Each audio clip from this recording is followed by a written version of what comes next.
Outgoing free है। और आपके मोबाइल में कांटेक्ट होगा, आप कभी फोन पे बात भी नहीं करते होंगे, यही बहुत बढ़िया मौका है। 3-4 दिन लगाइए, सबको फोन मिलाइए, हाल चाल और बाल बच्चे सब ठीक है, कभी फोन नहीं किया था भैया, और सब राजी खुशी, जय श्री राम। आपकी बार पहले मतदान करना, फिर जलपान करना, और आस पड़ोसियों को ले जाके 100% मतदान करना। एक बार फोन करना शुरू कर दीजिए ना। डाटा भी आजकल फ्री हो गया है, अनलिमिटेड हो गया है, एक बार सबको व्हाट्सएप भेज दीजिए ना। एसएमएस भी फ्री हो गया है, 100 एसएमएस तो पर डे फ्री मिल ही रहा है, पर डे 100 एसएमएस भी कर दीजिए, 3-4 घंटे लगा दीजिए। मैं गारंटी के साथ कहता हूं, अब की बार 400 पार नहीं, 425 पार हो जाएगा।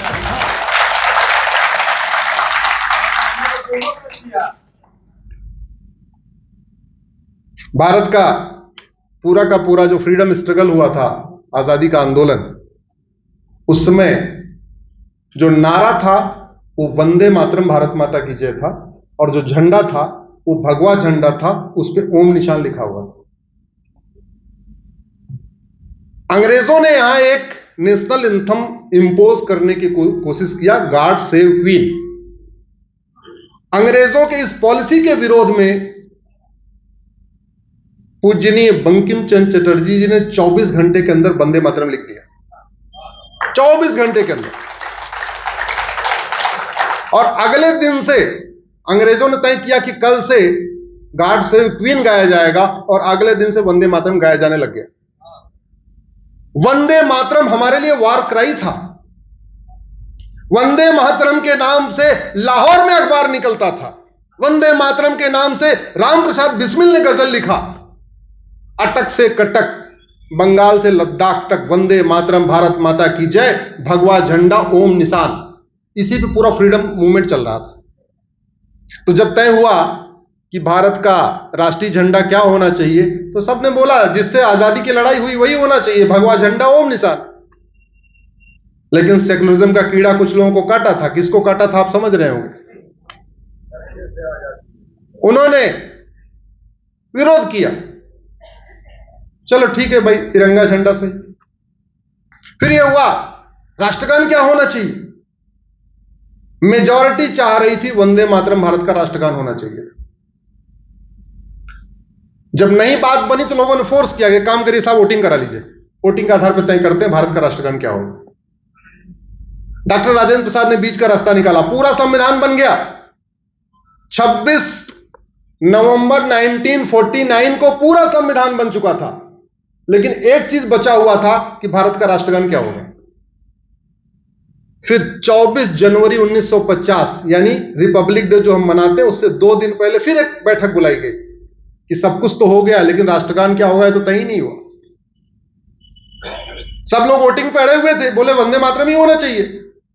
डॉक्टर राजेंद्र प्रसाद ने बीच का रास्ता निकाला, बोले काम करते हैं, भारत का 2 राष्ट्रगान कर देते हैं, जनगण मन वंदे मातरम दोनों कर देते हैं। आने वाली सरकारें दोनों को समान इज्जत देंगी, और उसी तरह तय हो गया कि संसद में वंदे मातरम जरूर गाया जाएगा, और आज तक गाया भी जाता है, संसद में गाया जाता है। लेकिन धोखा हुआ 1971 में, जब इंदिरा जी कानून बना रही थी, उस कानून का नाम है नेशनल ऑनर एक्ट। उस समय उन्होंने जनगण मन के लिए पूरा प्रोटोकॉल बना दिया, कितने सेकंड में गाया जाएगा, क्या म्यूजिक होगी, खड़े होके गाना, जो नहीं खड़ा होगा 3 साल की सजा होगी, सब बना दिया। लेकिन वंदे मातरम को छोड़ दिया। नतीजा क्या हुआ, सीरियल में वंदे मातरम अलग गाया जाता है, फिल्मों में वंदे मातरम अलग गाया जाता है, चुनावी रैलियों में वंदे मातरम, हालांकि आधे लोग तो बोलते भी नहीं वंदे मातरम को, लेकिन तो वंदे मातरम के लिए पूरा प्रोटोकॉल नहीं बना। वंदे मातरम, जनगण मन अपमान करने पे 3 साल सजा, वंदे मातरम का अपमान करने पे कोई सजा ही नहीं, क्योंकि कानून में लिखा ही नहीं गया। आप चाहते हैं वंदे मातरम को पूरा सम्मान मिलना चाहिए, उसके लिए नेशनल ऑनर एक्ट बदलना पड़ेगा, और इसलिए पहले मतदान करना पड़ेगा, फिर और अब की बार संविधान सभा में यह हो रहा था कि भाई भारत की राष्ट्रभाषा क्या होनी चाहिए, एक ऐसी लैंग्वेज हो, कॉमन हो, जो उत्तर दक्षिण पूरब पश्चिम सबको जोड़ दे।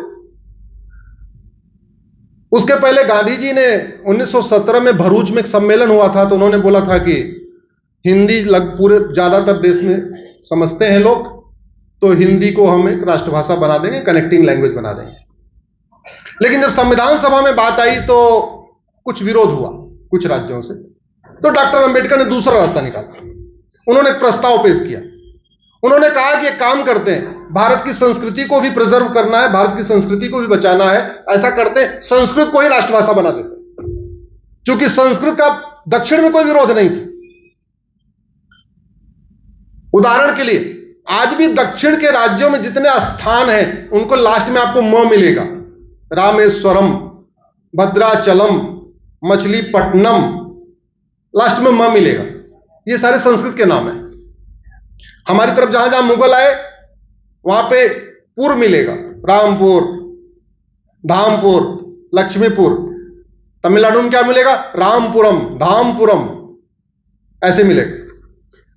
डॉक्टर अंबेडकर ने कहा कि संस्कृत को राष्ट्रभाषा बना देते हैं, इसी बहाने कम से कम लोग हमारी भारतीय संस्कृति को भी प्रिजर्व करेंगे, उसको पढ़ते लिखते रहेंगे।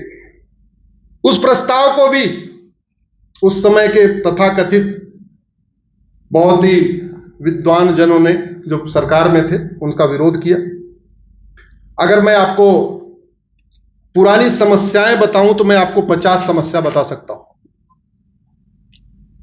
मैं आपको 50 सवाल पूछूंगा, उत्तर आपका एक होगा। संविधान के चित्रों को हटाया किसने? वंदे मातरम को राष्ट्रगान किसने नहीं बनने दिया? जोर से बोलिए। भगवा झंडा को राष्ट्रीय झंडा किसने नहीं बनने दिया? संस्कृत को राष्ट्रभाषा किसने नहीं बनने दिया? सरदार पटेल को प्रधानमंत्री किसने नहीं बनने दिया? बाबा साहब अम्बेडकर को चुनाव किसने हरा दिया? बाबा साहब को इस्तीफा देने के लिए किसने मजबूर किया? श्यामा प्रसाद मुखर्जी जी को इस्तीफा देने के लिए किसने मजबूर किया? संविधान में आर्टिकल 35 किसने जोड़ा? संविधान में आर्टिकल 370 किसने जोड़ा?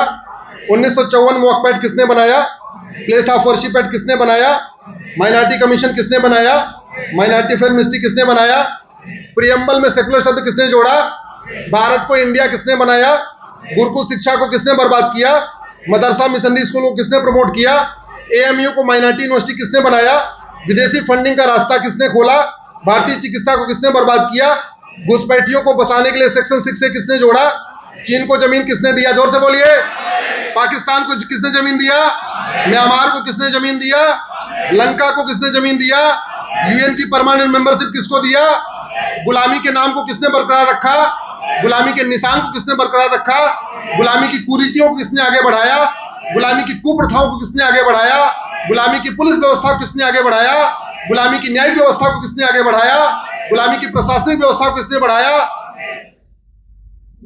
अब व्यवस्था कैसे बदलना है? व्यवस्था बदलने के लिए कहां से बदलेगी? दोबारा व्यवस्था बदलना चाहते हैं तो जहां से बीमारी शुरू हुई वहीं से बीमारी खत्म होगी। कई बार ऐसा होता है, हमें सरदर्द होता है लेकिन रूट का जिसका पेट होता है, पेट में गैस बन रही होती है और सरदर्द होता है। तो कुछ लोग सोचते हैं सर में दर्द है, लेकिन सरदर्द ऐसे ठीक नहीं होगा जब तक पेट साफ नहीं हो जाए। पेट साफ करना पड़ेगा। तो बीमारी जहां से चली है वहीं से खत्म होगी। संसद से चली है तो संसद में ही खत्म होगी। और उस बीमारी को ठीक करने के लिए पहले मतदान करना पड़ेगा, फिर जलपान करना पड़ेगा, 100% मतदान करना पड़ेगा, खुद भी करना पड़ेगा, पड़ोसियों को भी करवाना पड़ेगा, रिश्तेदारों को भी करवाना पड़ेगा, नातेदारों को भी करना पड़ेगा, आस पड़ोस के मोहल्लों से भी जाकर संपर्क करना पड़ेगा। और कोई तरीका नहीं है। जहां से बीमारी शुरू हुई है वहीं से बीमारी खत्म होगी। आपने जो मुझे समस्या लिखवाई, सबसे पहली बार मुझे आपने बताया कि यहां पे अवैध घुसपैठ बहुत हो रही है।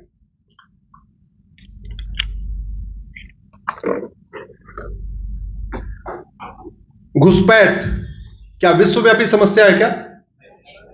दुनिया के हर देश में घुसपैठ होती है क्या? नहीं, भारत में ही होती है। अब अगर कोई बीमारी भारत में है लेकिन पूरी दुनिया में नहीं है तो इसका दो ही कारण हो सकता है, या तो डॉक्टर गड़बड़ है या तो दवाई। जोर से बोलिए, या तो डॉक्टर गड़बड़ है या तो दवाई। लेकिन डॉक्टर के गड़बड़ होने से बीमारी नहीं पड़ती है, ना डॉक्टर बीमारी ठीक करता है। बीमारी कौन ठीक करता है? शरीर के अंदर डॉक्टर जाता है क्या? शरीर के अंदर दवा, इंजेक्शन, कैप्सूल, वैक्सीन, सिरप ये जाता है। तो इसलिए जितना अच्छा डॉक्टर होना चाहिए उससे ज्यादा अच्छा क्या होना चाहिए? दवाई। और दवाई कहां बनेगी? दवाई कहां बनेगी? संसद में, विधानसभा में, यही दवाई बननी है। घुसपैठ हमारी राष्ट्र की सुरक्षा के लिए खतरा है। मैंने 2017 में पीआईएल फाइल किया था, वो सुप्रीम कोर्ट में आज भी चल रही है। उस समय मैंने प्रशांत जी एफिडेविट पे कहा था कि 5 करोड़ घुसपैठी आ चुके हैं। मैंने राज्यवार आंकड़ा दिया था उसका, वो संख्या और बढ़ चुकी है।